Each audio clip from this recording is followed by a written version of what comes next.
Hi everyone, this is Mindy Egan and welcome back. In today's video, I am sharing a fun and creative project using the brand new Seeds and Such card kit from Tailored Expressions.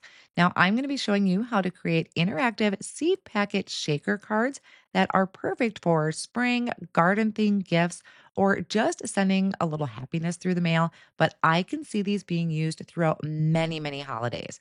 So these are really easy to put together and add such a fun touch to your handmade projects. All of my supplies will be linked down below in the video description and over on my blog.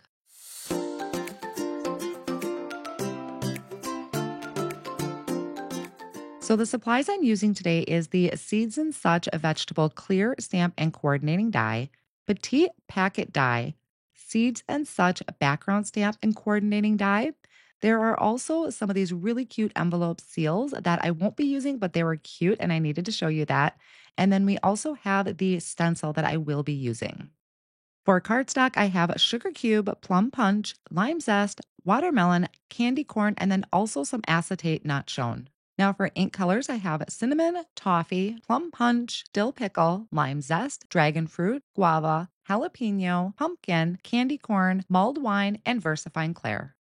The tools that I will be using is the reverse tweezers, a bone folder, a die pick, scissors, white gel pen, my glass board buddy with my glass board, and then the regular and the mini Misty. I have thin foam squares, double-sided adhesive, foam sticky strips, Barely Arts glue, and my repositionable tape for adhesive, plus some silver holographic stars and ice cubes. For blending, I will be using my detail blending brushes and my bitty blending brushes. I'm going to start by doing my stenciling. So I have a piece of sugar cube cardstock cut to 5.5 by 8.5. I'm sticking this down to my work surface using repositionable tape, and then I'm going to bring out these stencils. So there are 6 stencils to create our 4 images, and they are labeled as in A1, A2, and A3, and then B1, B2, and B3. I tacked down the first layer of the stencil. This happens to be B1, just using some post-it tape. And I'm going to start by using a bitty blending brush with a guava ink to give my tomatoes the base layer. Then I'm going to come in around the outside edges with mulled wine and a detail blending brush. I'll move over to the right-hand side to do my carrots again using a bitty blending brush. And this time I'm starting with candy corn for the base layer of my carrots. And then I'm going to add the dimension with a detail blending brush and pumpkin ink, going around the outer edges at first. But then I'm going to bring in a post-it note to kind of mask off the other carrots. So that way I can get that darker color going all the way around each side of the carrot. So I will just shift my post-it note to cover up the other side of the carrots and do that same thing and repeat that step for that center carrot to get all of the edges darken and really make that carrot look dimensional. Then I can peel away my stencil and I'm going to bring in B2, which is the second layer for this particular set. This is going to give us our greenery. I'm starting with lime zest ink going over the greenery for both the tomato and the carrots. Next, I'll come in with jalapeno ink and my detail blending brush, and I'm going to add that to just one side of each of the pieces of greenery. I can remove that stencil, bring in B3 to complete our images. This is adding some fun detail to our vegetables. So I'm using pumpkin once again with a heavy hand to add the details to the carrots. And then I will bring in jalapeno for the leaf. But for the areas on the tomato, I'm actually going to go over those stenciled areas with a white gel pen to add highlights to my tomatoes. And just to make it consistent, I'm going to add some highlights to my carrots, but I forgot to do it to the other 2 vegetables. So the other 2 vegetables are on stencil A, and that's going to be A1 that I placed down first. It is going to be these peas and a radish. I'm starting with a lime zest for the base layer of my peas. And then for the radish, I started with guava, kind of going heavier handed at the top and getting lighter as we got down to the bottom. I'm still going to leave the stencil in place and come in at the very top with dragon fruit and then top it with plum punch, which I think turned out to be a beautiful combination for my radish. Next, I'm going to come in with stencil A2. So this is going to add our greenery to our radish and also the peas to our pea pod. Again, I started out with lime zest, going a little heavier handed, and then I'm going to come in with dill pickle and add a little bit of that darker or shadow area. For my radish or turnip, if that's what you would like to do, I did lime zest at first and then dill pickle starting towards the bottom of the greenery and letting that blend out. Then a three of our layering stencil, I'm going to start with a dill pickle to add the details to the top. And then I'm going to also add that over to our pea. So it's going to give that shadow inside of our pea pod. And for the details on the radish, I am going to use Plum Punch. Then I'm going to bring in the coordinating dies for each of the images. I will hold them each in place with a low tack tape and run these through my die cut machine. Next, I'll work on creating my actual seed packet. This is the Seeds and Such background stamp. It's a red rubber stamp, so I removed the foam insert to my MISTI. I have a sugar cube cardstock placed down in the bottom of my MISTI tool, and I'm going to ink this up with toffee ink. So it's going to stamp us two fronts in one stamp. I did do another one off screen, and then I'm going to line up the coordinating die and run that through the die cut machine. So the coordinating die for this, I did not cut mine apart. And what that did is left it in perfect placement. So I am creating these windows that I can turn into shakers. If you cut yours apart, which you absolutely can, it's just going to be able to let you do those pieces individually. Now I'm going to use the Seeds and Such clear stamp set. So I am going to title all of my seed packets with the coordinating image.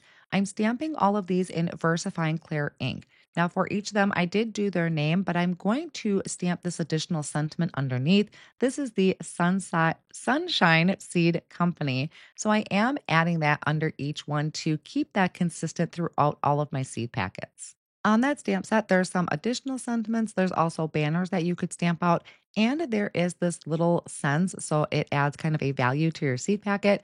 I am going to do the 5 cents that I am inking up in cinnamon ink. Now I can work on actually creating the shaker element for each of these packets. I'm going to line the back of each of those panels with a double-sided adhesive. I'm going to go all the way around the back. I did already go ahead and pre-cut some acetate, and I trimmed that to be about 2 3/4 by 4 inches.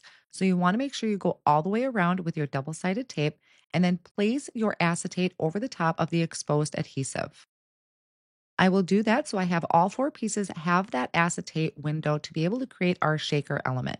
Now I did also cut sugar cube cardstock. That's that same size, so 2 3/4 by 4 inches.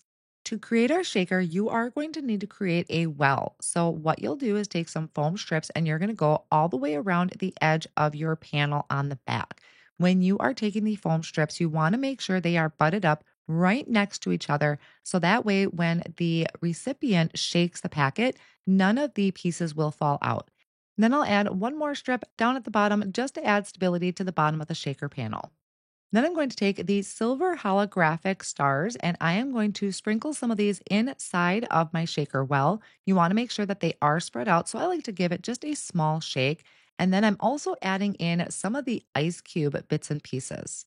I'll remove the backing of those foam strips, making sure not to bump anything so my shaker bits don't kind of get onto my exposed adhesive. And then I can place that white panel over the top. And now I have my shaker pocket. So those ice cubes kind of add that fun seed shaker sound. And then the holographic stars kind of actually stick to the acetate. It just makes for a really fun background for our packets. I added thin foam squares behind each of my vegetables and I'm going to place them on top of the acetate on their corresponding seed packet. Now I'm going to create the actual little pocket. So this is going to be using the Petite Packet die. I have watermelon, candy corn, lime zest, and plum punch to match all of my seed packets. And these are cut to 6 inches by 8.5. You are going to need 6 inches to be able to fit our Petite Packet die. So I will run these through my die cut machine to create all four of them. The die provides a scored line, so I'm going to fold along each of those scored lines and reinforce that fold with my bone folder. Now I'm going to seal mine up, so I'm adding just a line of liquid glue on one side of the flap, and I'm going to hold that down, and then I'm going to add a line of liquid glue down at my bottom flap to seal that up. So I'll usually hold that for about 30 seconds or so until the glue is tacky and sticks together. And just make sure you don't overdo your liquid glue and actually seal your envelope. I'm going to use that double-sided adhesive tape. I'm going to place that on the back of my shaker panel and then place this on the top of that envelope. And it makes just the cutest seed packet. And you can tuck a little note or even some flat candy inside. So you could place a note in there, maybe put a little pull tab at the top so they know that they can pull something out. You could seal the envelope if you have any stickers, you could seal it shut. And I think it just makes a really fun, cute, interactive card. I went through and did that for each of them. So they all have been adhered the same way. And then using that double-sided adhesive tape to attach my shaker panel to the front. So I did the carrot, my peas, and then the radish on the plum punch cardstock. I did want to add a little note kind of tucked inside of the envelope. So I am going to use that Seeds and Such clear stamp set. And there are some really cute sentiments on there. There is also a die on the Petite Packet die set that cuts out this rectangle that fits perfectly inside of the envelope. There's also a scalloped piece. So if you wanted to add that to a scalloped piece, you could as well.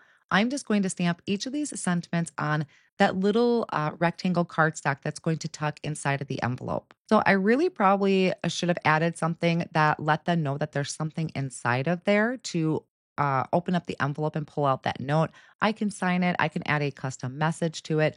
I'm just going to tuck those in there. And if they happen to look inside, I think it would be a really fun surprise. I think just kind of all the interest of it is on the front of those packets and are super cute. I can also see this being used for many holidays for this petite packet die for like Valentine's Day or even Christmas with some letters to Santa. So I think this is going to be a very versatile set. I hope you enjoyed seeing how to create these fun seed packet shaker cards using the Seeds and Such kit from Tailored Expressions. If you liked today's project, be sure to give the video a thumbs up and subscribe for more crafty inspiration. See you next time.